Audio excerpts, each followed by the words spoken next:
चलिए दोस्तों शुरू करते हैं। Friends let's start. दो बिंदु हैं और दोनों बिंदु मैं जैसा हमेशा करता हूं हिंदी इंग्लिश में करूंगा, उसके बाद प्रश्न उत्तर लेंगे, तो आप थोड़ा शांति बरतिएगा। दोस्तों मैं आज आपके समक्ष दो बिंदुओं में वार्तालाप करने आया हूं।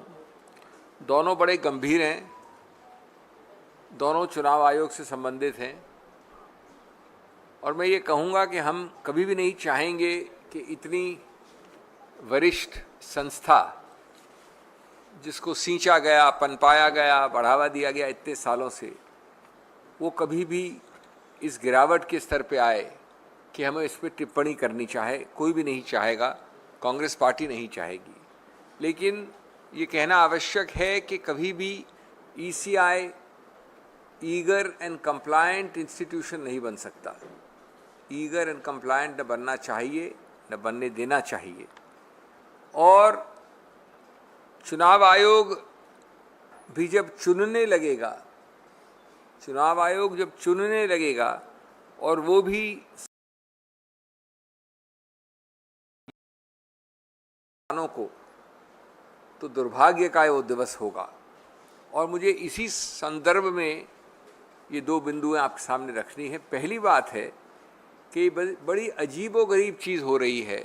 जवाब आया कल चुनाव आयोग का एक झूठी बराबरी, एक फॉल्स इक्विवेलेंस के साथ, और उसमें दो बिंदु कहे गए। एक कहा गया कि सभी को हिदायत है कि कम्युनल न हो, एक फरमान सा आया। तो मुझे ये प्रश्न उठा, कांग्रेस पार्टी का ये प्रश्न उठा कि ये किसी को संदेह है कि सांप्रदायिक भाषा, सांप्रदायिक चिन्ह, सांप्रदायिक तुलनात्मक चीज़ें, सांप्रदायिक वक्तव्य, घटे हुए गटर लेवल के वक्तव्य कहाँ से आ रहे हैं? पिछले 2 महीने से प्रकाशित हो रहे हैं आपके सामने, आप सब जानते हैं। उसके बाद हमारी कंप्लेंट होती है 26 अप्रैल को, और 27 दिन बाद, करीब करीब 1 महीने के बाद जब चुनाव अंत हो रहा है, तब तक माननीय प्रधानमंत्री, माननीय गृहमंत्री का कहीं नाम नहीं आता चुनाव आयोग के दस्तावेज में। पद के आधार पे भी नाम नहीं आता है। उनके ऊपर न चेतावनी है, न प्रतिबंध है, न नाम लेकर दोषारोपण है। और 27-28 दिन बाद ये एक उपदेशवाद वाला वक्तव्य आता है, और मैं पढ़ना चाहता हूँ, मजाकिया लगता है मुझे पढ़ने से। दोनों अध्यक्षों को लिखा गया है कि आप अध्यक्ष महोदय अपने star campaigner, direct quote unquote, direct star campaigners not to make utterances contrary to the MCC. इसका क्या मतलब हुआ? ये तो बड़ा जनरल सा स्टेटमेंट है।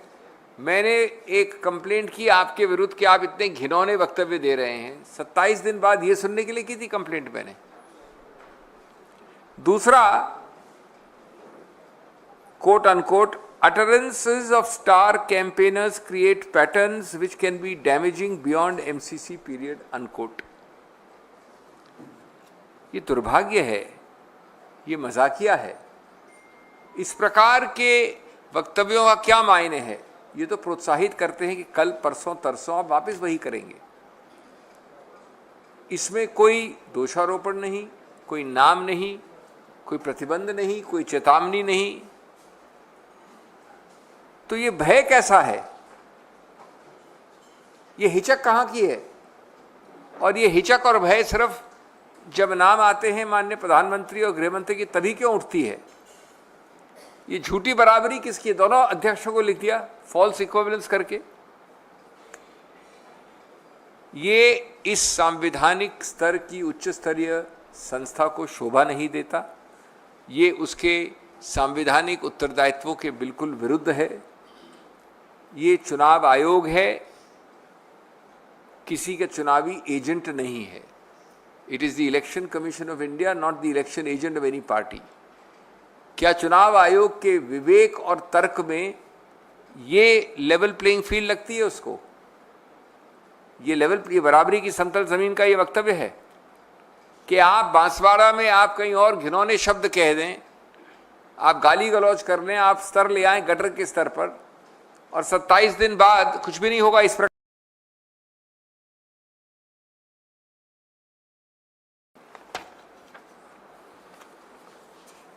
हम तो अचंभित हैं कि इस प्रकार की चीजें हो रही हैं, क्योंकि जब कोई भी संवैधानिक संस्था संविधान का पालन नहीं करती, सत्ता के पालनकर्ताएं उनका पालन करने लगती है, सत्ता में जो बैठे हैं उनकी तरफ झुकने लगती है, तो समझ लीजिए कि लोकतंत्र का अंत है। और दूसरा पहलू था इनके वक्तव्य में कि साथ साथ एक और चेतावनी दी कि संविधान खतरे में है, इसके बारे में कोई टिप्पणी न करे। इसका मतलब क्या है? चुनाव आयोग को कोई अधिकार क्षेत्र नहीं है कि वो निर्णय करे कि आप क्या बोलते हैं, मैं क्या बोलता हूं, जब तक कि हम एमसी नहीं सकते।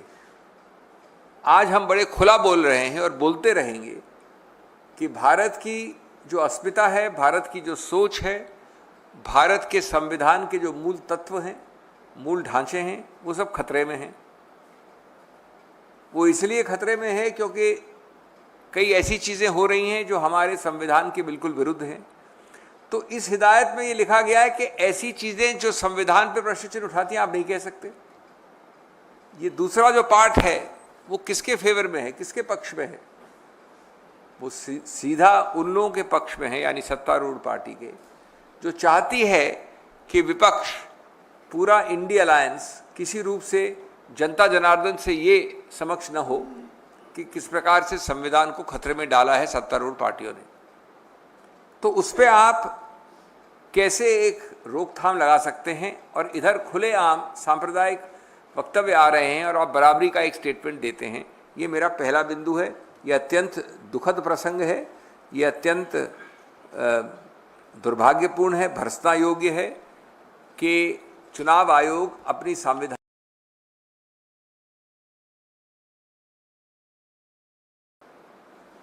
मेरा दूसरा बिंदु है वोटर के जो आंकड़े हैं उनके विषय में। ये उतना ही गंभीर है, उससे शायद ज़्यादा भी गंभीर कह सकते हैं इसको।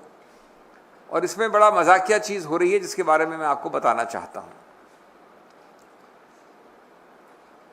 मैं बात अपनी शुरू करूँगा ये कह के कि चुनाव आयोग को बचा रही है भाजपा, कह रही है कि नहीं है कोई हेरा फेरी। अगर सब कुछ ठीक है, चंगा है, तो क्यों हो रही है रिलीज़, वोटर डेटा रिलीज़ में देरी? इसका क्या औचित्य है? आंकड़ों में हेरा फेरी से बढ़ रहे हैं भाजपा के वोट, और चुनाव आयोग देख रही है लोकतंत्र का गला होते हुए घोट। मैं ये कहना चाहूँगा कि पारदर्शिता इसमें सबसे महत्वपूर्ण सर्वोपरि है। और क्या ये पारदर्शिता है जो एक हलफनामा जवाब चुनाव आयोग ने उच्चतम न्यायालय में दिया है, जिसकी सुनवाई कल है? मैं उच्चतम न्यायालय के बारे में कुछ नहीं कह रहा, वो सुनवाई करेंगे, वो मेरिट्स पे करेंगे, लेकिन ये जवाब जो दिया है ये बड़ा अजीबोगरीब है। क्या है जवाब? सुप्रीम कोर्ट में जो दाखिल किया है चुनाव आयोग ने जवाब, वो पारदर्शिता के लिए नहीं बल्कि जनता से पर्दा करने के लिए जवाब लगता है। सुप्रीम कोर्ट के सामने मांग बड़ी सरल है, बड़ी सीधी है। नंबर 1 कि 17C एक जो फॉर्म नंबर होता है जिसके अंदर जितने वोट कितने वोट एक पोलिंग स्टेशन में, विभिन्न पोलिंग स्टेशंस में दिए गए। नंबर 2 कौन सी मशीन किस सीरियल नंबर वाली कौन सी पोलिंग स्टेशन पे लगाई गई।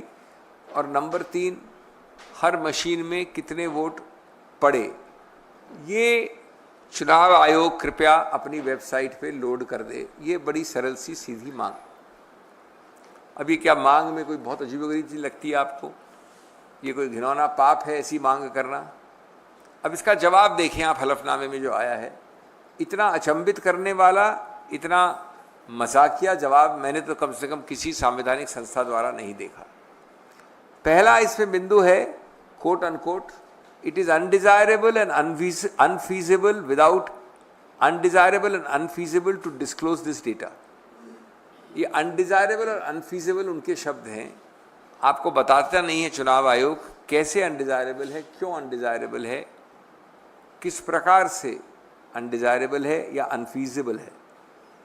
डेटा अपलोड करना कभी अनफीजिबल और अनडिजायरेबल हो सकता है। उसके बाद पैरा 36 में एक और जबरदस्त गंभीर मजाकिया दुर्भाग्यपूर्ण वक्तव्य है। Quote, a disclosure of form 17C is amenable to mischief and a vitiation of the entire electoral space. Public posting on the website increases the possibility of the images being morphed, which can then create widespread public discomfort and mistrust in the entire electoral process, unquote. दोस्तों, अंग्रेजी मैं भी जानता हूं, आप भी जानते हैं इसका क्या मतलब है। ये अजीबोगरीब है, समझ के बाहर है, तर्क नहीं कुतर्क है। अगर मैं या आप या AICC या कोई भी संस्था अपलोड करती है कुछ चीज, तो ये डर या भय है कि वो मॉर्फ हो सकता है, उसकी फोटोएं ली जा सकती हैं। तो जितना भी डेटा करती है चुनाव आयोग, ये तो सभी डेटा में हो सकता है। इससे हिचक होती है डेटा अपलोड करने की कभी, कि कोई संभवतः मॉर्फ कर ले, फोटो ले ले। अगर ये लॉजिक या तर्क या कुतर्क लगाया जाए तो कोई भी डेटा किसी प्रकार का अपलोड हो ही नहीं सकता। ये सीधा छुपाने की प्रक्रिया है, बचने की प्रक्रिया है, पारदर्शिता के विपरीतार्थक प्रक्रिया है। यही डेटा, बिल्कुल यही data rule 93 conduct of election rules में कोई भी मेंबर ऑफ पब्लिक पैसे देके ले सकता है, मांग सकता है, सर्टिफाइड कॉपी। तो यदि ये सही है तो उसको अपलोड करने में क्या आपत्ति हो सकती है? सिर्फ इतनी हो सकती है कि हम आपको पेमेंट करने में दे देंगे, वैसे अपलोड नहीं करेंगे। ये मजाकिया नहीं लगता आपको? ये डेटा डिजिटाइज्ड है, अवेलेबल है। लोग चाहते हैं कि आप और हम बैठ के कैलकुलेट करें पर पोलिंग बूथ। उससे ज़्यादा आवश्यक है कि एक मोहर हो एक संस्था की, उनको देना चाहिए। इसमें क्या आपत्ति हो सकती है? तो मैं समझता हूं कि क्या उनके पास पैसे कम हैं कि वो वेबसाइट में स्टोरेज स्पेस कमी है, उनको स्टोरेज स्पेस खरीदनी पड़ रही है एक्स्ट्रा। फॉर्म 17 को इस प्रकार से छुपाने का इसका उद्देश्य क्या है? इसका उद्देश्य है आस्था और विश्वास बढ़ाना पब्लिक में। संवैधानिक उत्तरदायित्व क्या है? कि सबके साथ शेयर करना। इसको इस प्रकार से विरोध करना मैं समझता हूँ भर्त्सना योग्य है, दुर्भाग्यपूर्ण है और हर रूप से चुनाव आयोग को एक्सपोज करता है, उनका पर्दाफाश करता है कि वो एक झुकाव, एक तरफ, एक रुख पे देख रहे हैं। Because friends, if this stand of the EC is not exposed, then the ECI would, with great respect, be guilty of making democracy a sham. It would help the BJP to win by voter scam, a sham leading to a scam. We are not asking for anything about the EVM. We are asking for disclosure of data.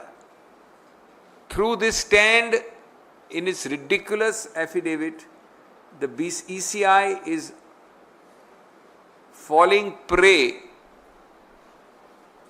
into the trap of the BJP to orchestrate decimation, demolition and destruction of electoral democracy. Famous people have said that more speech, more sunlight is the answer rather than less sunlight and less speech. Disinfectant of sunlight is the best answer for democracy. An extraordinary counter affidavit has come from the ECI on a simple prayer which seeks that the Form 17Cs, and I believe there are roughly 10,37,000 Form 17Cs. As you know, the Form 17C contains the number of votes cast at each polling station, the machines deployed with the serial numbers, and the number of votes polled on each machine. This is simple data. All that the people are asking is it should be uploaded. Now, if you find something so horribly objectionable or terrifying about this request, at least I cannot understand it.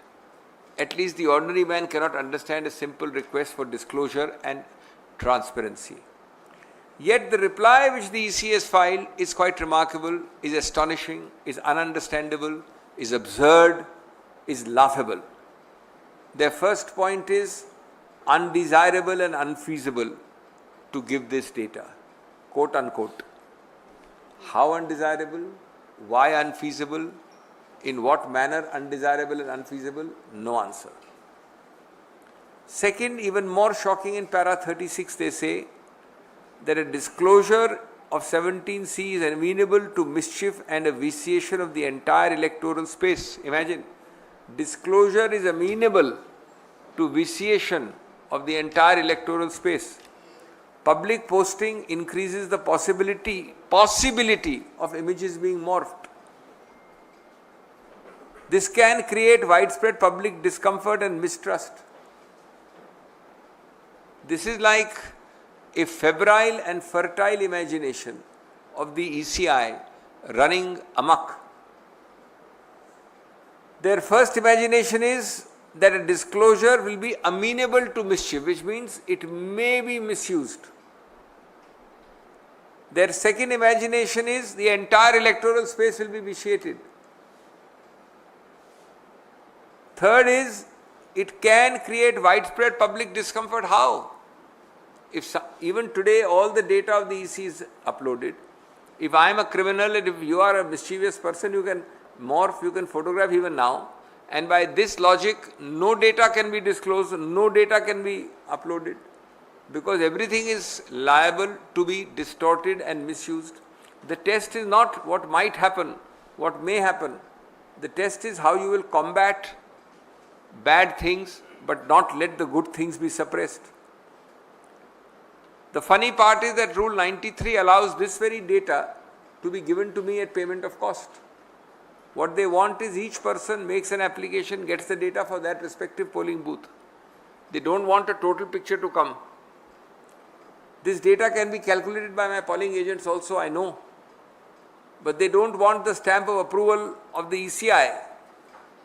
They don't want a mega picture to emerge instantly so that their figures can be challenged.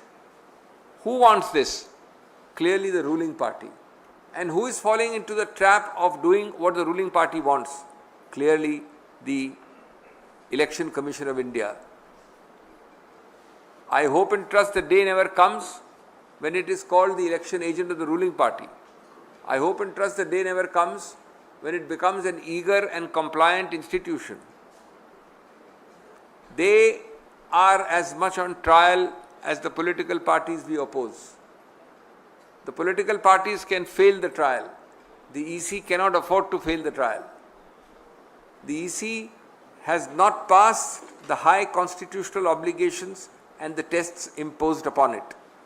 It is time that the EC rose to the occasion and dealt with these issues on a constitutional basis. They have instead voted for concealment instead of transparency. The second issue is even more worrying. It's an extraordinary response by the EC after 27 days. A response of fudging, of delightful ambiguities and vaguenesses, of sermonizing and of avoiding the real issue. After almost a month on a complaint about the horrible, degrading, gutter-level speeches from Banswara to elsewhere, not a word of a whisper of the Honorable Prime Minister or the Home Minister. Not one word in the EC's response. Why this fear? Why this hesitation when two names come up? Why this terror? Not a single warning, not a single prohibition, not a day's suspension, not any fault finding. Delightful, vague generalities. I'll read to you two quotations which are amazing, disgusting. Quotation 1, we direct star campaigners not to make utterances contrary to the MCC. What kind of statement is this? Obviously, it is like saying we direct you all not to commit murder, because murder is an offence under 300 dafa 302 of the old law. I don't know the new section. Second, utterances of star campaigners create patterns which can be damaging beyond the MCC period, unquote. What kind of delightful, vague inanity is this? You have no guts to say that, look, Mr. XYZ, you violated in your campaign speech of so and so date the MCC, and we put a stoppage on your campaigning for 48 hours. Do you need us to teach you that? Have you forgotten your legacy, your status, your 75 years of constitutional status? It is absolutely amazing that the false equivalence is created by writing a letter to each of the two presidents of the parties without anything to the offenders. Without anything to the offenders. This country has not seen the language used by the Honorable Prime Minister for 75 years. And yet the EC is supine, quiet, avoiding the real issue and indulging in absolute generalities and sermonizing. There is a second part to the EC's delightful avoidance statement. One is, it says nobody should be practicing communal statements, which I have already dealt with. Everybody knows who practices communal statements in this campaign for the last 2 months on a daily basis. The second part is equally weird. It says that allegations that the constitutional spirit is being changed or that the constitution may be changed should not be part of the political discourse during campaigning. This is again shows that the EC has become one-sided, blind-sided and blind except to one political party and to one direction. All of us in the opposition openly say and will keep on saying that the spirit of the constitution is being destroyed by this ruling party government. All of us say that the basic structure of the constitution is being violated. The essential tenets of the constitution are being attacked, and there is grave danger of that constitutional structure and spirit being obliterated. The EC's statement suggests that such statements can't be made in the future. The EC has no power to decide the content of the speech you write. The EC has no power to censor my speech. It can only act if you show a violation of the model code of conduct. How is it a model code of conduct violation if I say what I have just said about the constitution? All this unfortunately is being done because the EC seems to want to become an election department of the government of India.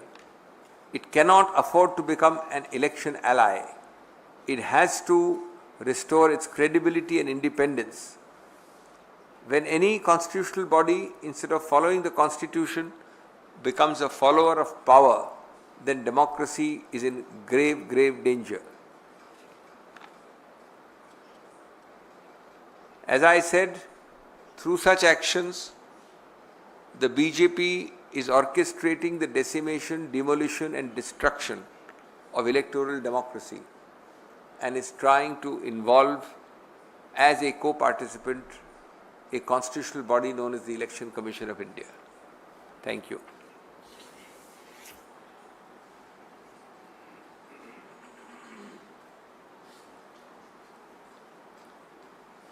So you got everything. It's strong words against the EC. and on the voter turnout you'll see the matter tomorrow in the court, but I'm talking of the stand of the EC first and foremost on the complaints made about communal statements, about our complaints, and the second part is about voter turnout. Thank you. Sir और सवाल लेंगे आप?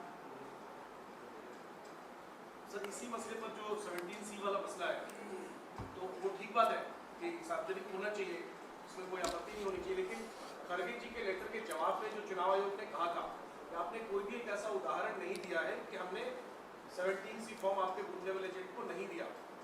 मेरा आपसे सवाल ये है कि कांग्रेस के इतने उम्मीदवार लड़ रहे हैं, हर बूथ पर आपका एजेंट होता है, क्या कोई ऐसा उदाहरण आपकी जानकारी में है, कोई ऐसा मामला है जिसमें 17C फॉर्म कांग्रेस के बूथ लेवल एजेंट को देश भर में ना मिला हो? और इस सवाल पर आपका क्या जवाब है जो चुनाव आयोग कह रहा है सामने से कि आपको ये एक क्लासिक उदाहरण है जो आपने कहा कि प्रश्न नॉर्थ पोल का है और आप उस प्रश्न का उत्तर देते हैं एक साउथ पोल का दूसरा प्रश्न पूछकर। ये प्रश्न ही नहीं है, ये मुद्दा ही हमने रेज नहीं किया। हम कौन सी पार्टी गई थी ये कहने कि अमुक एजेंट को नहीं दिया गया फॉर्म? कौन सी पार्टी गई थी बताइए? अगर आप ये प्रश्न पूछ रहे हैं तो आपको पता होना चाहिए ना किसने कंप्लेंट। मैं कंप्लेंट करूंगा उत्तर पोल के बारे में और आप जवाब देंगे दक्षिण पोल का। हमने कंप्लेंट ही नहीं की। हमारी कंप्लेंट बड़ी साधारण है, अवलोकन के लिए, विश्वसनीयता के लिए, एनालिसिस के लिए, पारदर्शिता के लिए, आंकड़े अवेलेबल होने के लिए एक अमुक पोलिंग एजेंट को मिला कि नहीं फॉर्म, वो मुद्दा ही नहीं है। मुद्दा है कि सामूहिक रूप से एक संस्था है चुनाव आयोग जिसका स्टैंप चाहिए, और स्टैंप भी नहीं चाहिए, उसको अपलोड करना है अपनी वेबसाइट में रियल टाइम में जैसे जैसे इसके पास फॉर्म आते हैं। इसमें क्या आपत्ति हो सकती है आपको? प्रश्न ये है, उसका उत्तर देंगे नहीं आप, उसका उत्तर चुनाव आयोग देगी नहीं। वो एक काउंटर क्वेश्चन पूछेगी कि ये बताइए कि कौन से एजेंट को मिला नहीं। ये तो मुद्दा ही नहीं है। मुद्दा ये है कि अगर 10,37,000 पोलिंग एजेंट्स बैठकर 3 हफ्ते तक इसका अवलोकन करते रहें, फिर इसको जोड़े और बनाएं, उसकी विश्वसनीयता क्या है? और उसके अवलोकन से चुनाव आयोग, गणतंत्र, देश, लोकतंत्र को क्या नुकसान होता है? ये क्या चीज है जो कहा गया है amenable to mischief and vitiation of the entire electoral space?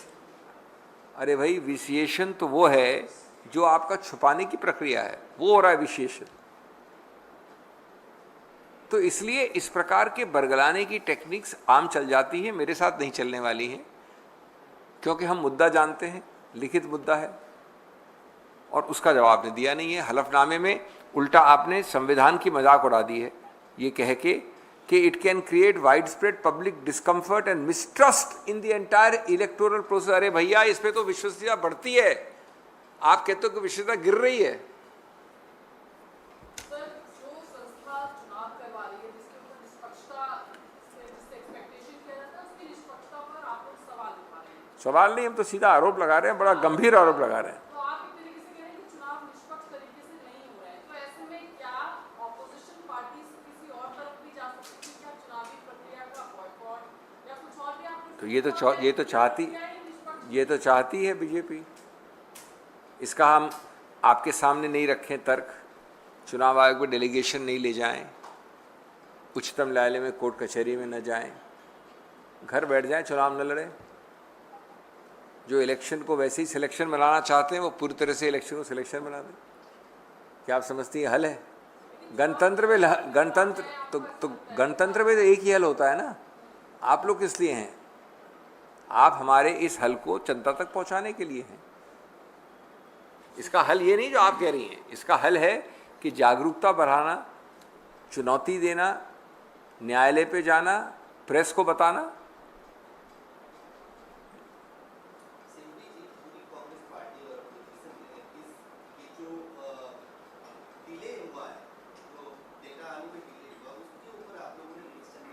अब डिले की तो बात ही नहीं हो रही है। डिले की बात तो वो बात खत्म हो गई है, वो तो हुआ है। मुख्य रूप का मुद्दा वो नहीं है। मुद्दा एक है कि आपने 17C फॉर्म इतने लाखों हैं, उसको अपलोड कर दीजिए। इतना सिंपल सा मुद्दा है। आप लोग कह रहे हैं रियल टाइम में या फिर एंड ऑफ द डे किसी टाइम? नहीं, रियल टाइम में इसकी आपत्ति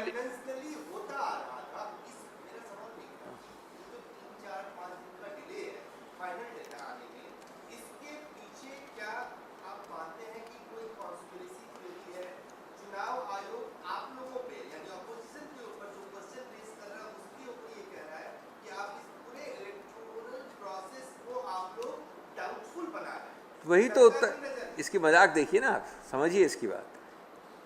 अगर हम झूठा डाउटफुल और संदिग्ध बना रहे हैं तो उसका सबसे अच्छा हल है इसको अपलोड करना।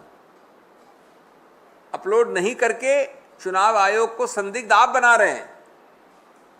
अपलोडिंग में क्या आपत्ति है? और इनको ये प्रॉब्लम नहीं है कि हम अपलोड नहीं कर सकते हैं। जो मैंने जवाब दिया अभी आपको, ये नहीं कि हम नहीं कर सकते टेक्नोलॉजिकली, ये है कि डिस्क्लोजर इज अमीनेबल टू मिसचिफ, कि मैं मॉर्फ कर सकता हूं, मैं आपकी तस्वीर लेके दूसरी अभी भी कर सकता हूं, वो तो पिछले 75 साल से भी कर सकता हूं। और अगर आपका ये बात है डिस्ट्रस्ट और संदिग्धता का, तो और भी ज्यादा बनता है कि आपको अपलोड करना चाहिए, क्योंकि अपलोडिंग से संदिग्धता कम होती है, खत्म होती है, बढ़ती नहीं है। आपके छुपाने से संदिग्धता बढ़ती है, यही तो मुद्दा है। सर, स्वाति मालीवाल का जो मामला है वो मीडिया के सामने आई है और उन्होंने एक बार वापस ये आरोप लगाया है कि मुख्यमंत्री के जो पीएस थे विभव कुमार, उन्होंने मुख्यमंत्री के आवास के अंदर उनकी पिटाई की और मुख्यमंत्री मौजूद थे आवास के अंदर। इस पूरे मसले पर सर आप क्या? सब लोगों ने बोल दिया जो वही बोलना है, तो नया कुछ ऐड करना ही नहीं है, एक वाक्य भी ऐड करने की आवश्यकता नहीं है। कल आप लोगों ने पूछा था मुख्यमंत्री केजरीवाल से, उन्होंने कहा कि ये सब जुडिस है, अब चल रही है केस पूरा, दिल्ली पुलिस एलजी साहब के अंडर काम करती है, वो उसकी तहकीकात कर रही है, जब रिपोर्ट आएगी एक्शन होगा तो आप देख लेंगे। इसमें अब आरोप प्रत्यारोप में किसी के कहने का क्या मायने है? उसका खंडन किया गया एक तरफ से, उसको आरोप लगाया गया एक तरफ से।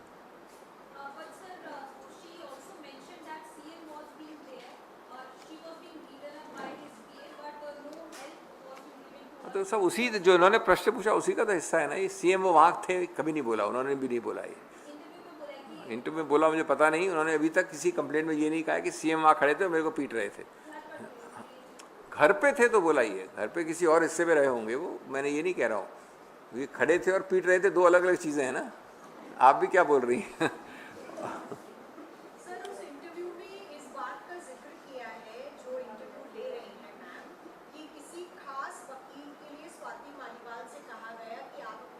किसने कहा ये? सर वो इंटरव्यू में है कि किसने कहा बताइए, प्ले करिए। स्मिता प्रकाश ने कहा होगा ना, उनसे पूछिए आप। मालीवाल ने कहा है, स्वाति मालीवाल ने, स्वाति मालीवाल ने कहा है। देखिए इंटरव्यूअर्स कई हैं, एक नाम आपने लिया, और भी हैं जिनको अपनी दुकान चलानी पड़ती है। केजरीवाल जी ने कहा है, स्वाति माल जी ने कहा है, राघव चड्ढा जी ने कहा है, किसी ने कहा है तो पूछ लीजिए उनसे, मैं इस पर क्यों जवाब दूं? उनकी टीआरपी चल रही है, झूठ पे चले या किसी पे चले तो मजाकिया बातें हैं। मैंने एक जगह कहा बिजनेस स्टैंडर्ड, मैंने कहा कि ऐसे अजीबोगरीब वाक्य सपोजिटली जिम्मेवार लोग जब बोलते हैं तो उनको उत्तर दे के भी डिग्निफाई नहीं करना चाहिए, उत्तर दे के भी डिग्निफाई नहीं करना चाहिए। एक और महिला है, बहुत वरिष्ठ एंकर हैं, जो किसी की बॉयकॉट लिस्ट में, उन्होंने भी कहा है, ये चलाया था, शुरू उन्होंने किया था। चलिए organised crime and corruption reporting project की एक रिपोर्ट का सर एक अखबार ने लिखा है कि 2014 में अडानी ग्रुप ने इंडोनेशिया की कंपनी से लो ग्रेड का कोयला $28 प्रति टन पे खरीदा था और उसी कोयले को हाई ग्रेड का बताकर तमिलनाडु विद्युत कंपनी को 91। देखिए इस पे ये एक बहुत गंभीर आरोप है और ये एक व्यापक आरोप है, और इसके ऊपर मेरे कॉलीग जयराम रमेश जी ने ऑलरेडी बोला और वो आज ही या कल में वक्तव्य दे रहे हैं, तो मैं नहीं चाहूँगा कि मैं उसमें पढ़ूँ उस वक्त। वो आपको पूरा विस्तार से मिलेगा, राहुल जी ने टच किया है लेकिन उसको विस्तार से डिटेल में बोलने वाले हैं। सर एक चीज़, ये जो चुनाव आयोग वाला मामला है, हाँ। आप लोगों की शिकायत के तकरीबन 1 महीने के बाद चुनाव आयोग जवाब देता है, उसमें भी नाम नहीं लेता है। 2 महीने के टोटल चुनाव है जी, और साथ में कांग्रेस अध्यक्ष को भी ये निर्देश दिया जाता है कि संविधान खतरे में जैसी बात, फॉल्स इक्विवेलेंस, झूठी बराबरी। तो क्या इस चीज को चैलेंज किया जा सकता है? कितनी चीज़ों को चैलेंज करेंगे? कितना कर सकते हैं? आज क्या तारीख हुई है? चुनाव का कब खत्म होता है प्रक्रिया? चैलेंज करके क्या करो? उसका जो होना था हो गया। आपने जो गाली देनी थी मेरे को दे दी, वो गाली 1 महीने से चल रही है, आप पे कुछ प्रतिबंध नहीं लगा। अब चुनाव के 1 हफ्ते में क्या कर लेंगे आप? वो अलग बात है कि हम कर सकते हैं, करेंगे, कल भी कुछ इससे जो है चुनाव आयोग के आ रहे हैं कोर्ट में, लेकिन ये मुद्दा नहीं है। अगर आप संवैधानिक संस्था हैं और आपके हर चीज़ पे ये प्रश्न उठता है कि आप जाओ, मैं तो अपनी गलती करूंगा, आप जाओ, उसको चुनौती दो कोर्ट में, उस आधार पे बाबा साहब अम्बेडकर ने संविधान बनाया था क्या कि ये संस्था बना रहा हूं मैं, वो उल्लंघन करेगी, बोलेगी जाओ आप न्यायालय जाओ, और न्यायालय में 10 दिन भी नहीं बचे अब चुनाव के, उसमें जाके मैं नोटिस लूंगा, वापस आऊंगा, तब तक जिसको बोलना था जो बोल दिया वो पतली गली से निकल गए। सर, प्रधानमंत्री नरेंद्र मोदी ने इंडिया टीवी को एक इंटरव्यू दिया है, उसमें उन्होंने कहा है कार्यक्रम में कि मणिशंकर अय्यर के बयान पर जब उनसे सवाल पूछा गया कि मणिशंकर अय्यर साहब ने कहा कि पाकिस्तान के पास एटम बम है, थोड़ा उस हिसाब से रहना चाहिए, तो प्रधानमंत्री ने कहा मैं भी गया बिना वीजा के गया और एक जमाने में मेरा देश था। ये आवश्यक है कि 2024 में माननीय प्रधानमंत्री कोई पुराने कभी चाय वाले कभी पाकिस्तान वाले वक्तव्यों को निकालें, एक ऐसे व्यक्ति के जो आधिकारिक स्पोक्सपर्सन नहीं है, जो खुद कहते हैं कि कांग्रेस के आधार पर नहीं बोलते हैं। तो इसका ये क्या दिखलाता है? दिखलाता है उनकी घबराहट, उनकी एक तीव्रता बरगलाने की, फोकस ऑफ डिबेट को डाइवर्ट करने की।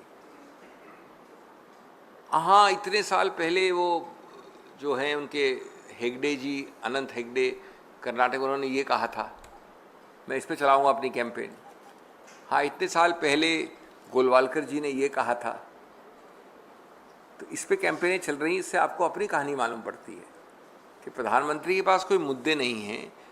जो व्यक्ति जिस वक्तव्य से हमने कभी सहमति नहीं दिखाई, जो व्यक्ति हमारी पार्टी में किसी रूप से एक्टिव नहीं है, जिसने खुद ने ये कहा है, एक आर्टिकल में कहा इंडियन एक्सप्रेस में मणिशंकर अय्यर ने, उनके वक्तव्यों के आधार पर माननीय प्रधानमंत्री अगर दोषारोपण करेंगे कांग्रेस को, तो वो उनके डेस्परेशन को दिखाता है, वो हमारी वीकनेस को नहीं दिखाता, वो उनके डेस्परेशन को दिखाता है। सर, आज केंद्रीय गृह मंत्री अमित शाह ने जवाब में कहा है कि कांग्रेस पार्टी 2014-19 के जो अपना प्रदर्शन है उसको भी रिपीट नहीं कर पाएगी, आप लोग 40 के आसपास सीटों के आसपास रहने वाले। इसका कोई मायने नहीं है ना, इसका कोई मायने नहीं है। इस प्रकार के वक्तव्य किस लिए दिए जाते हैं?